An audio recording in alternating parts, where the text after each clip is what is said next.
that wraps up our stellar roster of experts and industry leaders for the second Tourism and Technology Forum. How did you like it? I want to know in the chat box. This is the last time that I get to chat with all of you. So please send over your feedback even before you sign that evaluation form. I want to see your comments on the chat box right now. How did you like it?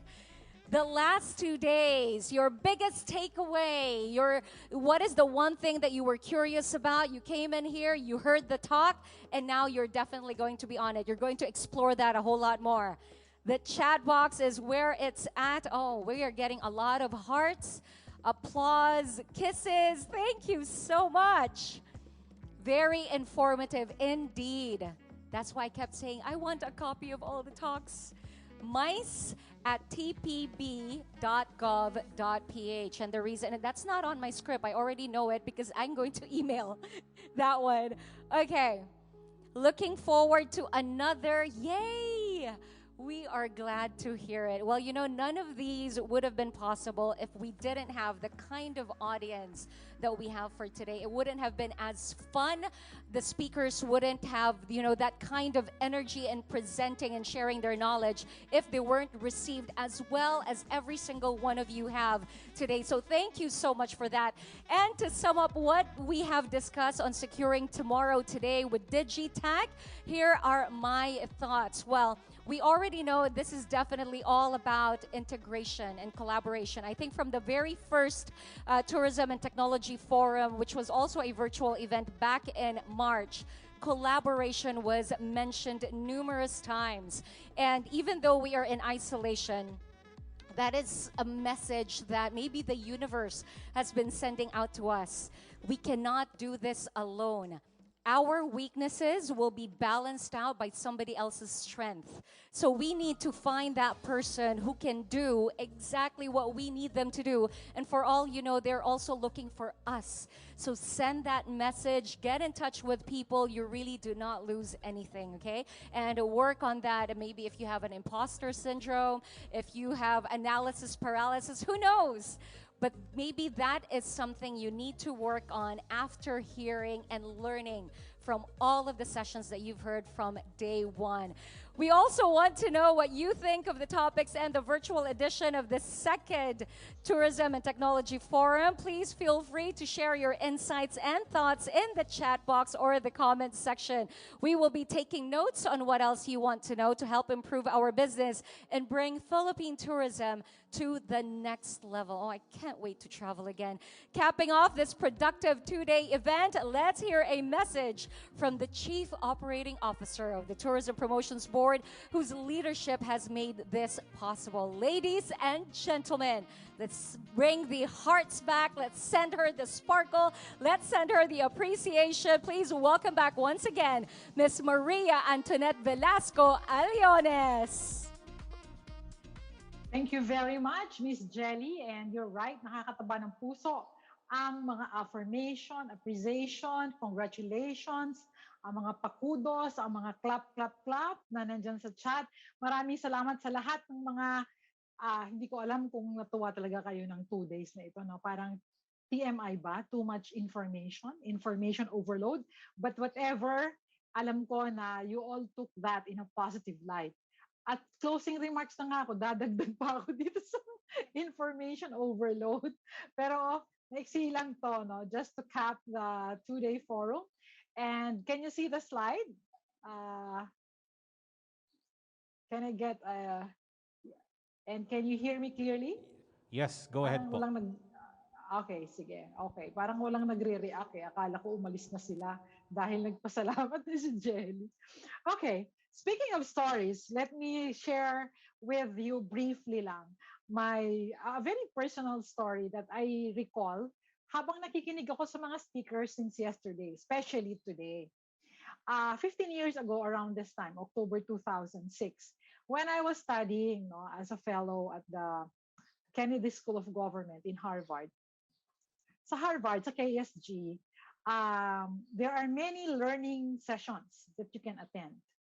And the way you can get a slot, unlike sa TPB na mag-register ka, you get a slot. There, you have to turn in your name for a raffle.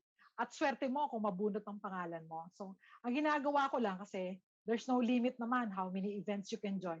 I send my name to all the events. Okay?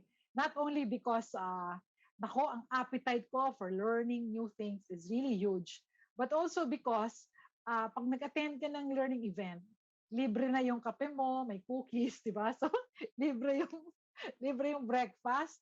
Sa estudyanteng nagtitipid, magalaking bagay yon. So, tip ko yan sa mga estudyante. Attend all the learning sessions that offer free snacks and meals, di ba? So, this was one memorable learning session with Alvin Toffler. We all know who he is, a futurist, and parang 10 years, 2006, 2016 siya namatay eh. So yeah, 10 years after I met him, he died no, at the age of 87. But he is a well-known, appreciated futurist. And that was at the start of winter. I got the slot in the raffle. I was so happy. Only for me to find out the session was happening at 8 in the morning on a Saturday when it was snowing. So sabi ko, utang na loob, ang lamig-lamig, masarap matulog dahil weekend. Pero sige na nga, babangon ako para kay Alvin Toffler, braved the snowing Saturday morning when it's nice to oversleep a bit, no? Took the train to Harvard and attended his session. Only to hear the first thing that he said, which to me has remained until now. And it's a good way to summarize this, creating the future today with Digitech no, for tourism. He said, o di ba, the future will be different. So when I heard him say that, I was like, utang na loob, di ba? Talagang gumising ka ng maaga para sabihin niya tong 5 words, the future will be different. Pero dahil si Alvin Toffler yung nagsabi nun, iba yung dating. I'm sure si Ma'am Wanda will agree with me, no? Na when the words are said by somebody with gravitas, parang they come off really differently also. And these 5 words from Alvin Toffler, the future will be different, is a good sentence of 5 words because it's a classic. It will not change. It will remain to be true. It was true yesterday, it's true today, and tomorrow when we all wake up, it remains to be true.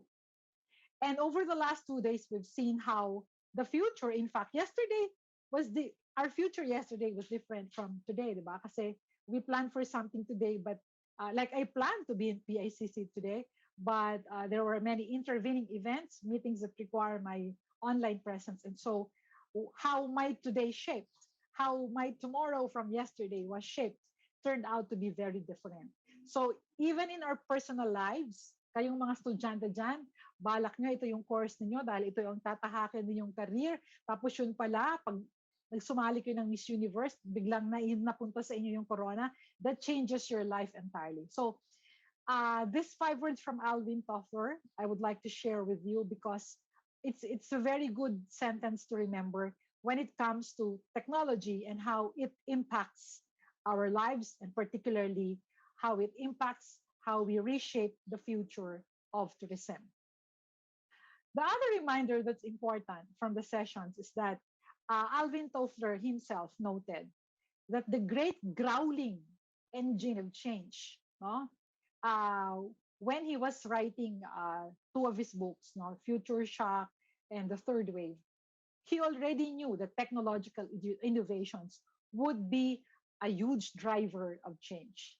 And we have lived through our lives, even at this time, to see this happening, in fact.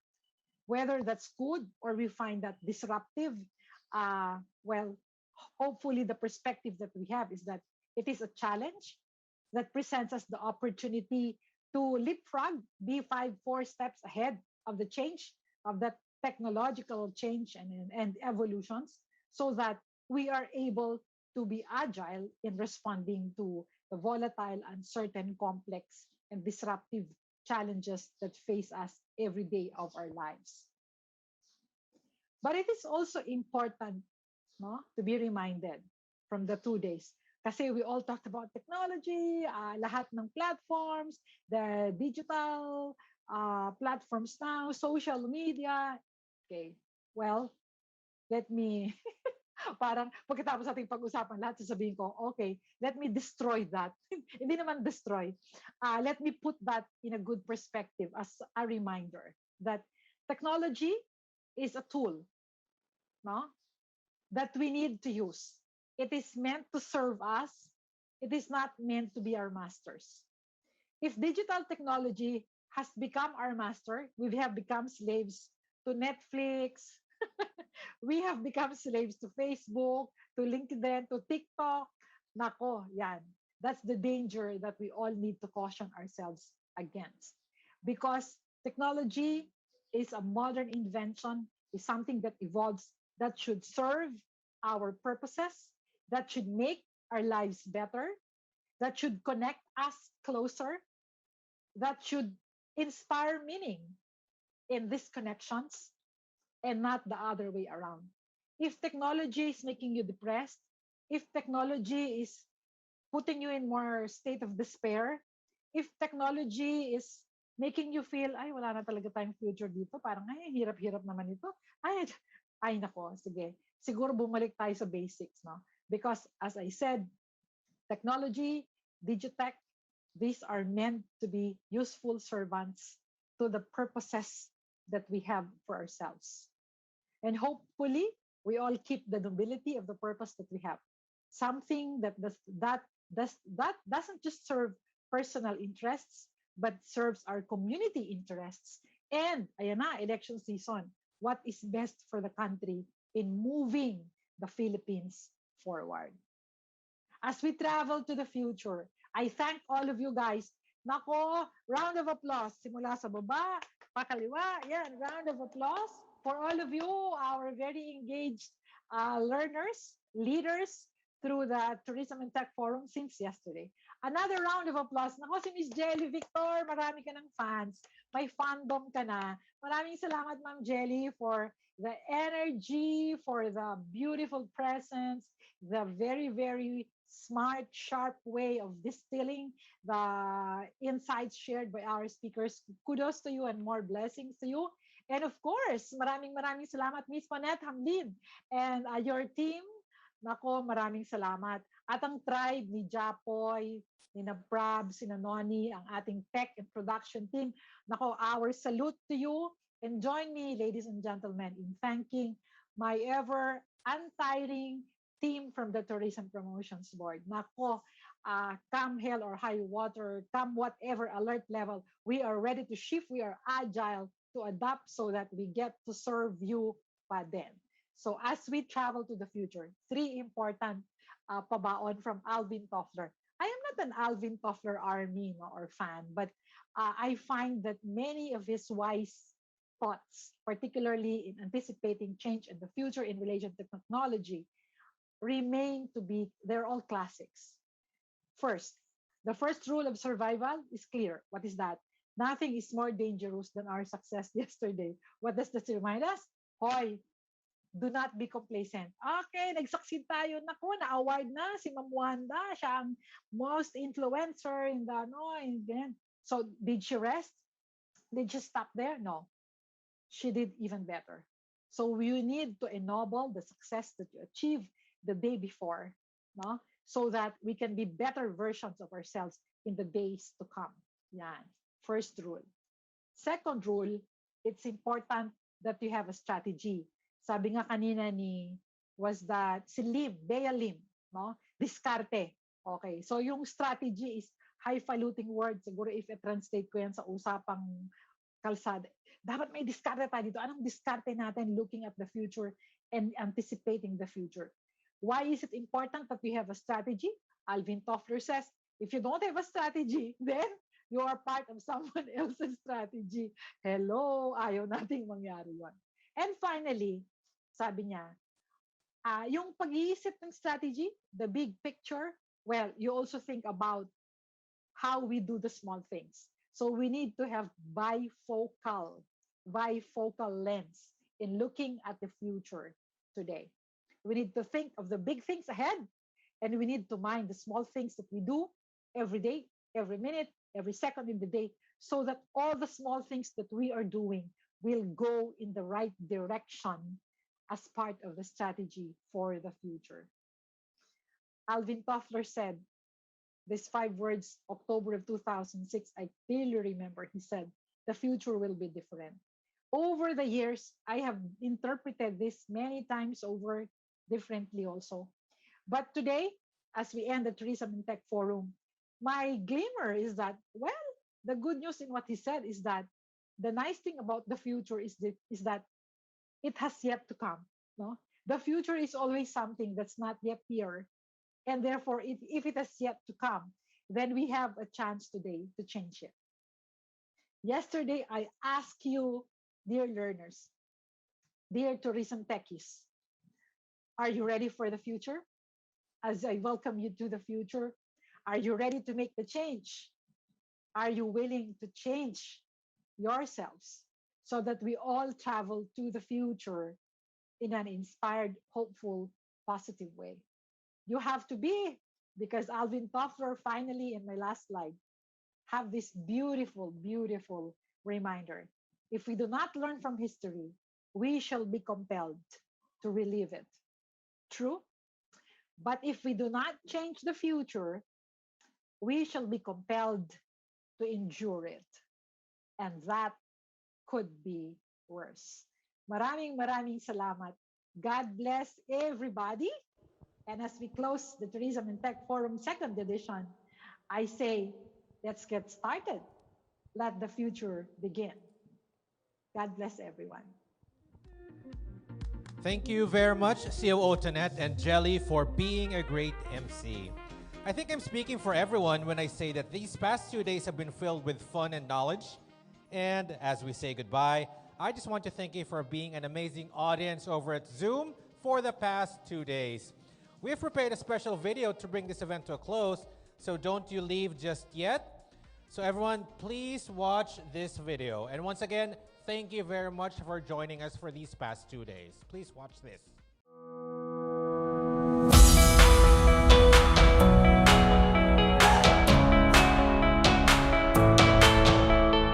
Good morning to all of you and welcome to the second Tourism and Technology Forum. The bigger question and more important one I have for you today is, are we future ready?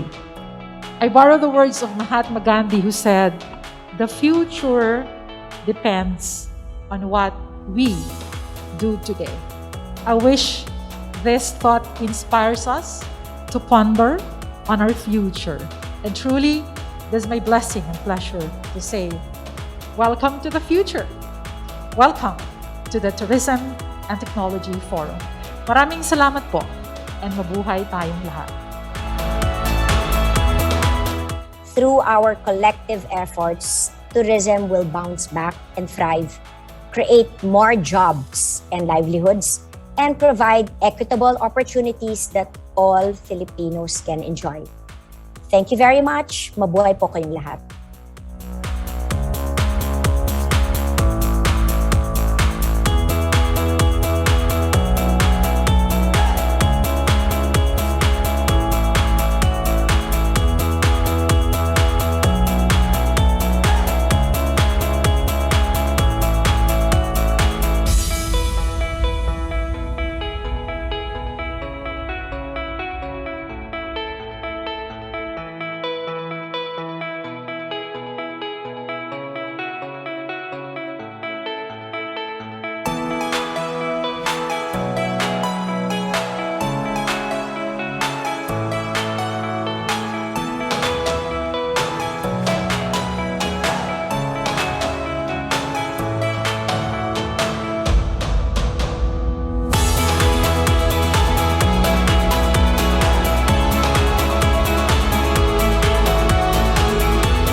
your answer, all right? Double points.